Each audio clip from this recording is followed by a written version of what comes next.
All right, so having set up our scroll with a graphic on a piece of parchment, I'd like to also quickly add a material to the handles. And in this case, we're not going to do anything too crazy. We're going to keep it very short, simple, and sweet. So we'll create a new material.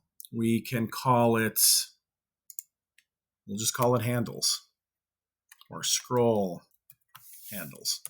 We're going to give it a color. We'll go with maybe sort of a bronzish, copperish kind of color, something like that. We're just going to stick with what is in the principled BDSF shader.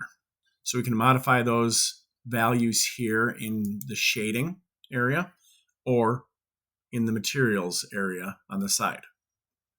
Not a big deal either way.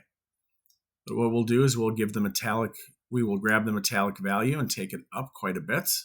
We will take the roughness down a bit so that it seems a little more polished and shiny.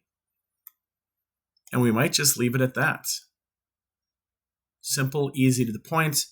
And in a case like this, if we decide to export this material, the BDSF shader works well with a lot of other things like Unity, for example. So when you can do it this simply, it's always nice.